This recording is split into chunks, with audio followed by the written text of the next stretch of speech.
जय जिनेंद्र। पाठशाला के कार्यक्रम में हम आपको गुण स्थानों की जानकारी दे रहे हैं। विषय कड़ा है और हमें उम्मीद है आपको सरल लगा होगा और समझ में भी आया होगा। पंचम काल में 1 से लेकर 7 तक गुण स्थान हो सकते हैं। पहला गुण स्थान मिथ्या दृष्टि जीव के होता है। दूसरा गुण स्थान सासादन, कोई उपशम सम्यक दृष्टि हो और अनंतानुबंधी कषाय का उदय आ जाए तो वह सम्यक्त से गिर जाए और जब तक मिथ्यात्व में न पहुंचे तब तक दूसरा गुण स्थान होता है सासादन। जिस जीव के सम्यक्त और मिथ्यात्व के मिले जुले परिणाम होते हैं उसका तीसरा गुण स्थान होता है। और जो सम्यक दृष्टि जीव होता है लेकिन जिसने अभी व्रत नहीं लिए हैं वो चौथे गुण स्थान वर्ती होता है अविरत सम्यक दृष्टि। सम्यक दृष्टि जीव जब अणुव्रतों को या देश चारित्र को धारण कर लेता है तो उसका पंचम गुण स्थान होता है देश विरत। जब देश विरत से वह जीव और आगे बढ़ता है तो छठे और 7वें गुण स्थान में मुनि अवस्था को प्राप्त हो जाता है और हम कहते हैं प्रमत्त विरत छठा गुण स्थान, अप्रमत्त विरत 7वां गुण स्थान। पंचम काल में यहाँ से आगे जीव नहीं जा सकता। क्यों? कि सहनन शारीरिक शक्ति का अभाव है। तो अब 7वें गुण स्थान से आगे पंचम काल में नहीं, चतुर्थ काल में तो मुनि महाराज जाते ही होंगे। वे क्या करते हैं, उनका क्या स्वरूप होता है, आज इस पाठशाला में हम इन सब बातों की चर्चा करेंगे। तो आइए हम 8वें गुण स्थान की ओर बढ़ते हैं। तो जीव या मुनि महाराज 7वें गुण स्थान से जब 8वें में जाते हैं तो क्या विशेषता रहती होगी? 7वें गुण स्थान में जब मुनि महाराज 8वें की ओर बढ़ते हैं तब उनके अधः प्रवृत्त करण परिणाम होते हैं। करण परिणाम 3 होते हैं। हमने पहले भी बताया था, करण माने आत्मा के वे परिणाम जो उस गुण की प्राप्ति अवश्य कराएं, उन्हें हम कहते हैं करण। एक होते हैं कारण, एक होते हैं करण। कारण उन्हें कहते हैं जिनके होने पर कार्य हो या ना हो, पर करण उन्हें कहते हैं जिन परिणामों के होने पर वह गुण प्राप्त होता ही है। तो यहाँ पर 7वें गुण स्थान में अधः प्रवृत्त करण होता है। ये करण कितने हैं? करण 3 हैं। 3 करण को हम सरलता से समझा दें। थोड़ा अगर शास्त्रीय परिभाषा में चलेंगे तो आप नहीं समझ पाएंगे। हम आपको सरलता से समझा रहे हैं। गुण की प्राप्ति के लिए जो परिणाम होते हैं वो 3 स्टेजेस में होते हैं। पहली स्टेज, दूसरी स्टेज और फाइनल स्टेज। पहली स्टेज को हम कहते हैं अधः प्रवृत्त करण, दूसरी स्टेज को हम कहते हैं अपूर्व करण, तीसरी स्टेज को हम कहते हैं अनुवृत्ति करण और उसके बाद जीव को उस गुण की प्राप्ति हो जाती है। अर्थात आत्मा के परिणामों की 3 स्टेजेस हैं जो उस गुण की प्राप्ति कराने वाली होती हैं और उनको हम कहते हैं अधःकरण पहली स्टेज, अपूर्व करण दूसरी स्टेज, अनुवृत्ति करण तीसरी स्टेज। थोड़ा शास्त्रीय भाषा में समझ लें, जहां भिन्न समयवर्ती जीवों के परिणाम एक से भी हो और अलग अलग भी हो उन्हें हम कहते हैं अधः प्रवृत्त करण। ये अन्य जीवों की अपेक्षा इसकी परिभाषा बनी। तो 7वें गुण स्थान में जब आगे जीव बढ़ता है, हमने बताया था सातिशय अप्रमत्त विरत। जब वो आगे बढ़ता है तब उसके पहला करण यही हो जाता है 7वें गुण स्थान के अंत में। एक विशेषता दूसरी यह है कि यदि 7वें गुण स्थान वर्ती मुनि महाराज क्षायिक सम्यक दृष्टि होते हैं तो वो आगे उपशम श्रेणी भी चढ़ सकते हैं और छपक श्रेणी भी चढ़ सकते हैं। यदि वो आगे द्वितीयोपम सम्यक दृष्टि होकर आगे बढ़े हैं तो मात्र उपसम श्रेणी चढ़ेंगे, छपक श्रेणी नहीं चढ़ पाएंगे। अगर आप ये पूछें ये श्रेणी क्या आ गया विषय, श्रेणी का मतलब एक तरह से ऊपर चढ़ने की सीढ़ी। तो अगर जैसे मान लो चारित्र की प्राप्ति के लिए आगे बढ़ रहे हैं, अगर उपशम करते हुए आगे बढ़ेंगे तो हम कहेंगे उपशम श्रेणी, क्षय करते हुए आगे बढ़ेंगे हम कहेंगे छपक श्रेणी, क्षय छपक श्रेणी। उपशम करते हुए आगे बढ़ेंगे अर्थात उपशम श्रेणी में अगर मुनि महाराज चढ़ेंगे तो उनको क्षायिक सम्यक भी हो सकता है और द्वितीयोपम सम्यक दर्शन भी हो सकता है। लेकिन अगर छपक श्रेणी में बढ़ेंगे तो मात्र क्षायिक सम्यक दर्शन ही चाहिए, द्वितीयोपम सम्यक दर्शन से काम नहीं बनेगा क्योंकि वो उतना विशुद्ध नहीं होता। तो यहाँ सप्तम गुण स्थान से आगे उपसम श्रेणी और छपक श्रेणी में चढ़ता है मुनि महाराज। जब चारित्र मुनि को उपशम करते हुए आगे बढ़ेंगे तो क्या होगा, औपशमिक चारित्र प्राप्त होगा, उपसम श्रेणी। चारित्र मुनि को क्षय करते हुए आगे बढ़ेंगे तो क्षायिक चारित्र प्राप्त होगा, हम कहेंगे छपक श्रेणी।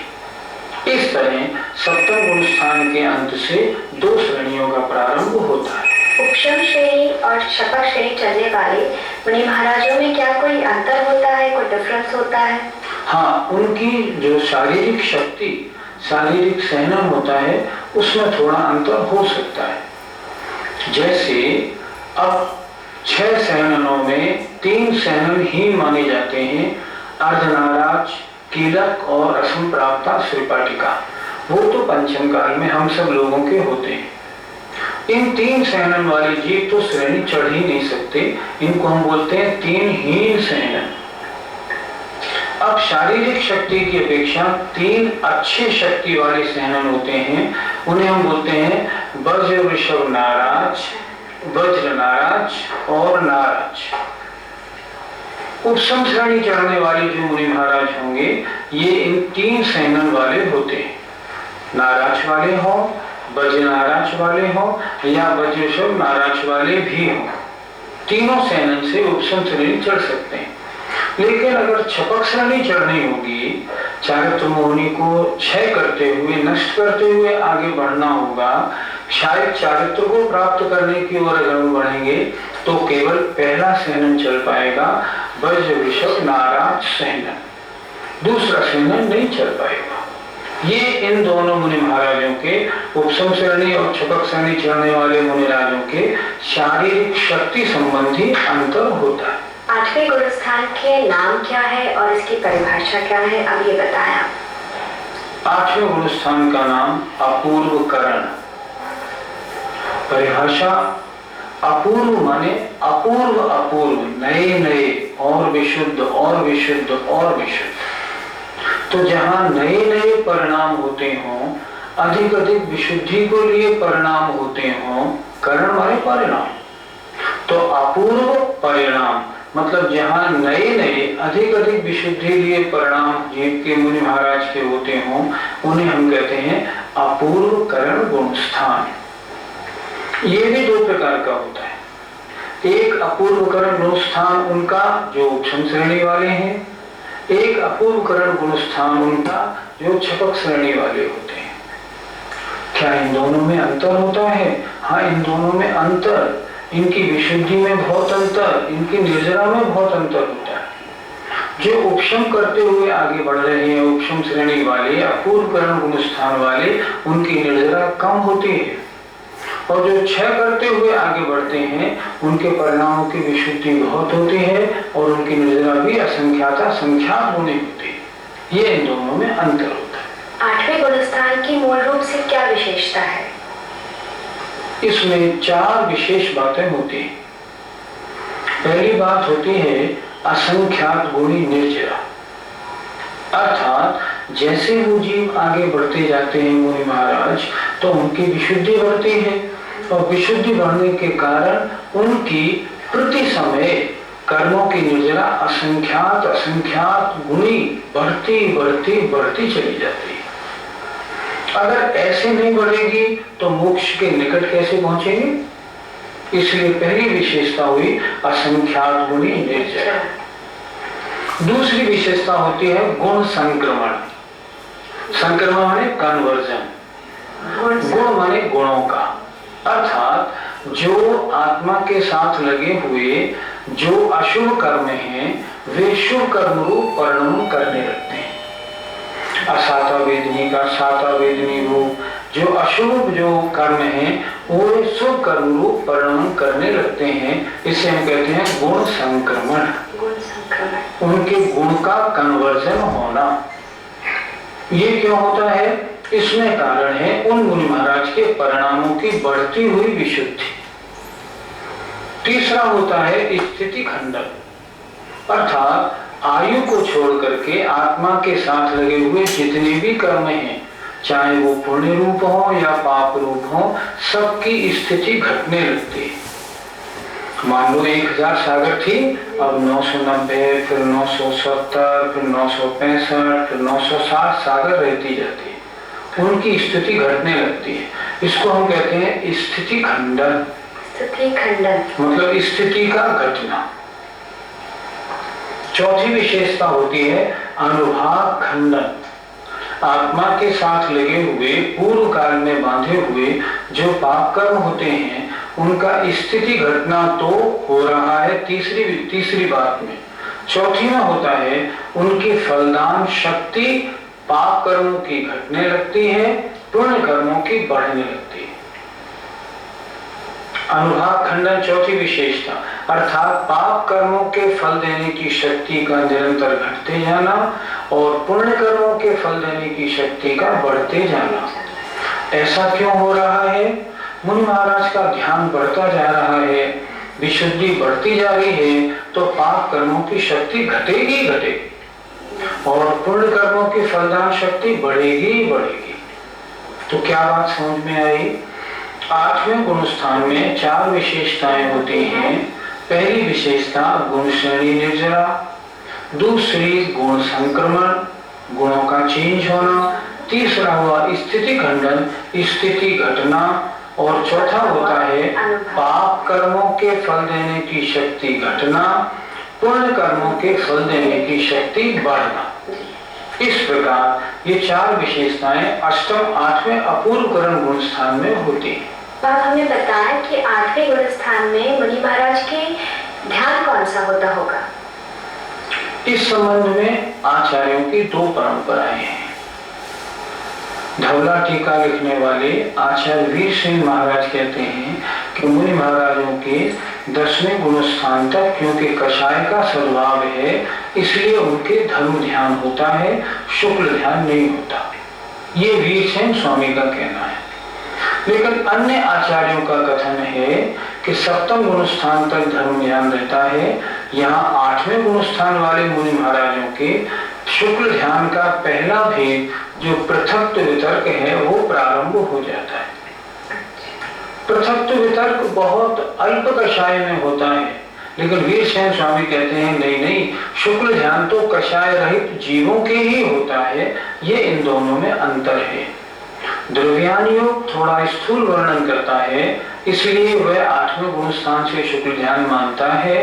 कर्णान योग सूक्ष्म वर्णन करता है, इसलिए कर्णान योग के मालिक वीर सेन स्वामी 11वें गुण स्थान में पहला शुक्ल ध्यान मानते हैं। 8वें 9वें 10वें गुण स्थान तो वे धर्म ध्यान ही मानते हैं, क्योंकि अभी कषाय सहित प्रवृत्ति है। अर्थात 8वें गुण स्थान में किन्हीं आचार्यों के अनुसार धर्म ध्यान और किन्हीं आचार्यों के अनुसार पहला शुक्ल ध्यान होता है। 8वें गुण स्थान में आने के बाद जीव कहाँ जाते होंगे फिर? अगर ऊपर चढ़ रहे हैं तो 8वें से 9वें में जाते हैं, सीधे 10वें में नहीं जा सकते। अगर ऊपर जाने के बाद उनके परिणामों की विशुद्धि घट रही है और वो नीचे उतर रहे हैं तो 8वें से 7वें में आते हैं। अच्छा। विशुद्धि बढ़ते समय 8वें से 9वें में जाएंगे। जब लौट रहे होंगे विशुद्धि घटने के कारण तो 8वें से 7वें में आएंगे। इससे ज्यादा नीचे नहीं हो सकता। नहीं, नीचे तो आगे परिणाम और गिरेंगे और आगे चले जाएंगे, लेकिन 8 से 7 में आते हैं, चढ़ते समय 9 में जाते हैं डायरेक्ट। बस इनडायरेक्ट की बात हम नहीं कर रहे हैं। इतना जरूर है, 8वें गुणस्थान के पहले भाग में मरण नहीं होता, लेकिन अगर 8वें गुणस्थान के मुनि महाराज 8वें गुणस्थान में आए हों और आयु कर्म समाप्त हो जाए, तब कहाँ जाएंगे? तो 8वीं से सीधे 4थी में आते हैं। क्यों? क्योंकि देव आयु के साथ में मात्र 4 गुणस्थान होते हैं, 5वां 6ठा आदि नहीं होता। तो ऐसे मुनि महाराज जब भी उनकी आयु समाप्त होती है तो नियम से देव पर्याय में जाते हैं, इसलिए 8वें से गिरेंगे 4थी में आएंगे मरण होने पर। अन्यथा 8 से नीचे उतरेंगे तो 7, ऊपर चढ़ेंगे तो 9। तो वैसे मरण होता नहीं नहीं, 8वें के पहले समय में पहले स्थान में मरण नहीं होता, वैसे मरण होता है। 8वें गुणस्थान में निर्जरा कितनी होती होगी? 7वें गुणस्थान में कई मुनि महाराज के जितनी निर्जरा हो रही थी, अब 8वें गुणस्थान में उससे असंख्याता संख्यात गुणी निर्जरा होती। तत्वार्थ सूत्र में जो निर्जरा के स्थान बताए हैं उसके अनुसार 7वें गुणस्थान से 8वें गुणस्थान में असंख्याता संख्यात गुणी निर्जरा होती है। और इसमें भी एक विशेष बात, जो 8वें गुणस्थान वर्ती उपसम श्रेणी चढ़ने वाले हैं उनके परिणामों की विशुद्धि कम, तो उनकी निर्जरा भी कम। अच्छा, 8वें गुणस्थान में जो छपक श्रेणी चढ़ने वाले हैं उनके परिणामों की विशुद्धि भी ज्यादा और उनकी निर्जरा भी बहुत ज्यादा। इस तरह 8वें गुणस्थान में 2 तरह की निर्जरा पाई जाती है, जैसे मुनि, जैसे उनकी विशुद्धि, वैसे उनकी निर्जरा। 8वें गुणस्थान में मुनि महाराज के कितने कर्मों का बंध होता होगा? 7वें गुणस्थान तक 8 कर्मों का बंध होता था।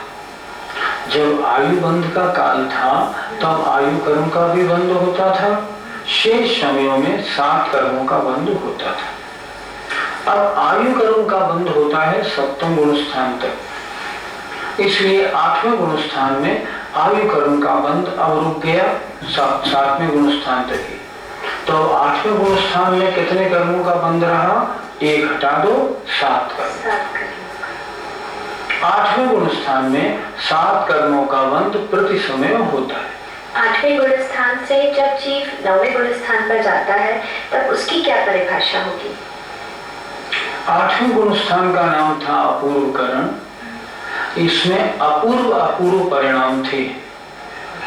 शास्त्रीय परिभाषा से देखें तो विशेषता क्या थी कि अपूर्व करण में जीव के परिणाम समान समयवर्ती जीवों के समान भी होते हैं और असमान भी होते हैं, पर भिन्न समयवर्ती जीवों के भिन्न ही होते हैं। थोड़ी सी कड़ी परिभाषा। अब ऊपर आ जाएं, अनुवृत्तिकरण। निवृत्ति माने कहते हैं डिफरेंस, भेद। अनुवृत्तिकरण माने जहां करण माने परिणामों में, निवृत्ति माने भेद या डिफरेंस, आ माने नहीं। जहां जिस गुणस्थान में विभिन्न जीवों के परिणामों में डिफरेंस नहीं पाया जाए उसे हम कहते हैं अनुवृत्तिकरण गुणस्थान। 8वें गुणस्थान से जब मुनि महाराज ऊपर चढ़ते हैं अपूर्व करण से, तब वे अनुवृत्तिकरण नामक 9वें गुणस्थान में पहुंचते हैं। ये क्या है? आत्मा के परिणामों की विशुद्धि बढ़ते बढ़ते, जहां ऐसी विशुद्धि की स्टेज आ जाए जहां विभिन्न जीवों के परिणाम समान समय में समान ही बढ़ते हों, जहां उनमें डिफरेंस न पाया जाए, उन्हें हम कहते हैं अनुवृत्तिकरण गुणस्थान। अनुवृत्तिकरण वाले 9वें गुणस्थान की क्या विशेषता है?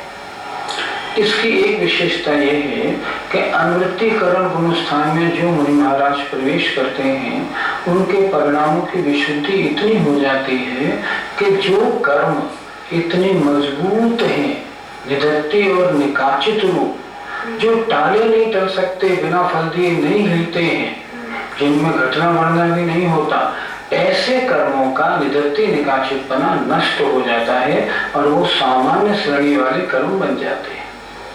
मतलब इतने हार्ड कर्मों की भी जो सख्ती है ना, वो ढीली पड़ के वे कर्म सॉफ्ट हो जाते हैं। शास्त्रीय परिभाषा में अनुवृत्तिकरण नामक 9वें गुण स्थान में जब कोई मुनि महाराज प्रवेश करते हैं तो उनके साथ चारित्र होने की जितनी प्रकृतियां बनी हुई हैं उन सबका निदत्ति निकाचितपना मतलब वज्र सम जो दृढ़ होते हैं कर्म, उन कर्मों का वह शक्ति नष्ट हो जाती है। दूसरी विशेषता ये होती है कि 8वें गुण स्थान में जितनी निर्जरा हो रही थी 9वें गुण स्थान में उससे भी असंख्यात गुणी निर्जरा कुछ समय बढ़ती जाती है। क्यों? परिणामों में विशुद्धि बढ़ रही है बराबर, इसलिए उनकी निर्जरा भी बढ़ रही है। 9वें गुण स्थान अनुवृत्तिकरण के मुनि महाराज भी दो प्रकार के, एक उपशम श्रेणी वाले, एक छपक श्रेणी वाले। इनमें उपशम श्रेणी वालों के जितनी निर्जरा होती है छपक श्रेणी वाले मुनि महाराजों के उनसे भी असंख्यात गुणी कर्मों की निर्जरा पाई जाती है। इसलिए अनुवृत्तिकरण के दोनों गुण स्थान छपक श्रेणी और उपशम श्रेणी में निर्जरा की अपेक्षा बहुत अंतर होता है। 9वें गुण स्थान में मुनि महाराज कितने कर्मों का बंध करते होंगे? जैसा कि 8वें में बताया क्या 7 रह जाते हैं, 9वें में क्या स्थिति बनती होगी? 8वें और 9वें गुण स्थान के मुनि महाराजों में कर्म बंध की अपेक्षा कोई अंतर नहीं होता। अर्थात 8वें गुण स्थान में 7 कर्मों का बंध करते हैं, 9वें में भी 7 कर्मों का बंध करते हैं। अर्थात आयु कर्म का बंध नहीं होता, क्योंकि आयु कर्म का बंध 7वें गुण स्थान तक होता है, उससे आगे नहीं। इसलिए आयु कर्म छोड़ के ये से 7 कर्मों का बंध करते हैं। आपने करण 3 प्रकार के बताए, अधःकरण, अपूर्वकरण, अनवृत्तिकरण। अब इन करण में और क्या विशेषता माने हम? ये 3 करण परिणाम होते हैं, इनमें उत्तरोत्तर टाइम कम मतलब अधः प्रवृत्त करण में मुनि महाराज का मान लो समय 40 सेकेंड मान लो, तो अपूर्व करण में 20 सेकेंड, अनुवृत्तिकरण में 10 सेकेंड। मतलब काल उत्तरोत्तर कम कम होता है और आगे भी बढ़ते जाएंगे तो टाइम कम कम रहता जाएगा, लेकिन निर्जरा उत्तरोत्तर ज्यादा होती जाएगी। तीनों में मतलब 7वें, 8वें, 9वें गुण स्थान के 3 करण परिणामों में उत्तरोत्तर आगे बढ़ने पर टाइम थोड़ा है, कम होता जाता है, लेकिन फिर भी आत्मविशुद्धि बढ़ने के कारण निर्जरा बढ़ती जाती है। और उनमें भी उपशम श्रेणी वालों से छपक श्रेणी वालों की निर्जरा भी असंख्यात गुणी होती है। 9वें गुण स्थान की आज हमारी चर्चा पूरी हुई। अब आप थोड़ा सा 10वें गुण स्थान के बारे में हमें बताएं। 10वें गुण स्थान का नाम है सूक्ष्म सांपराय। सांपराय माने कषाय, अर्थात जहां मात्र एक सूक्ष्म कषाय रह गई हो उसे हम कहते हैं सूक्ष्म सांपराय। बात क्या है? चारित्र मोहनी के 21 भेद, 4 भेद अनंतानुबंधी के हटा दो तो चारित्र मोहनी के बचे 21 भेद। 9वें गुण स्थान के बाद जब जीव 10वें गुण स्थान में प्रवेश करता है तो 21 में से जो 20 कषाएं हैं वो या तो शांत हो चुकी होती हैं उपशम वालों की, या नष्ट हो चुकी होती है। क्या बच जाती है? सिर्फ एक कषाय बचती है 21 में से बाकी, वो कहते हैं लोभ। लोभ कौन सा? संज्वलन। और वो संज्वलन लोभ भी सूक्ष्म नाम मात्र के लिए रहता है और इससे ज्यादा नहीं। तो 10वें गुण स्थान का नाम आचार्यों ने कितना अच्छा दिया है, सूक्ष्म सांपराय, अर्थात जहां मात्र सूक्ष्म संज्वलन लोभ शेष रह गई हो, अन्य सारी कषाएं या तो दब गई हो या नष्ट हो गई हो, उसे हम कहते हैं सूक्ष्म सांपराय नामक 10वां गुण स्थान। इस श्रेणी से मुनि महाराज फिर कहाँ जाते हैं? श्रेणी से इस गुण स्थान से 10वें गुण स्थान से अगर ऊपर चढ़ेंगे और मान लो उपशम श्रेणी है तो 11वें में आएंगे। अगर छपक श्रेणी है तो 11वें में आना जरूरी नहीं, सीधी 10 से 12 में आएंगे। क्या मतलब हुआ?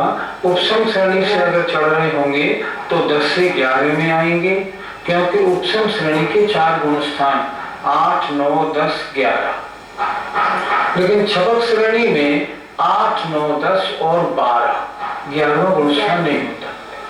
तो 10वें गुण स्थान से उपसम श्रेणी वाले 11वें में आते हैं, छपक श्रेणी वाले 12वें में आते हैं। और छपक श्रेणी वाले जो होते हैं उनका मरण नहीं होता, वे तो उसी भाव से मोक्ष जाने वाले हैं, इसलिए मरण का प्रश्न नहीं। उपसम श्रेणी वाले अगर ऊपर से उतर रहे हों तो 10 से 9, जैसे 11वें गुण स्थान से उतरे 11 से 10, 10 से 9, चढ़े तो 10 से 11 उपसम श्रेणी, 10 से 12 छपक श्रेणी, और 10वें गुण स्थान में यदि मरण हो गया तो फिर चौथा गुण स्थान, क्योंकि देव पर्याय की प्राप्ति होगी। इसलिए 10वें गुण स्थान में कितने कर्मों का बंध होता है? 9वें गुण स्थान में आयु छोड़ के 7 कर्मों का बंध था। 10वें गुण स्थान में मोहनी कर्म को और हटा दो, मोहनी और आयु हटा के 6 कर्मों का बंध होता है। क्या 10वें गुण स्थान वर्ती जीव को हम वितरागी कह सकते हैं? कैसे कहोगे? अभी संजलन लोक का उदय तो है, और लोक का उदय है तो वितरागी कैसे कहेंगे? नहीं कह सकते। इस तरह आज हमने इस कार्यक्रम में 3 गुण स्थानों की चर्चा की। सबसे पहले हमने 3 करण समझे, उसके बाद हमने 2 श्रेणी भी समझी, उपसम श्रेणी, छपक श्रेणी, और 3 गुण स्थानों की चर्चा हुई, अपूर्व करण, अनुवृत्ति करण, और पहले अध्ययकरण 7वें गुण स्थान का, और इसके बाद 10वां गुण स्थान सूक्ष्म सांपरा है। थोड़ा कड़ा जरूर है लेकिन जानना जरूरी है। हम बड़े सरल भाषा में आपको समझा रहे हैं। आशा है आपको कुछ कुछ जरूर समझ में आ रहा होगा। 1-2 बार और समझेंगे ना तो बिल्कुल समझ में आ जाएगा। आपका समय पूरा हो गया। आज इतना ही, शेष को देखेंगे। जय श्री राम।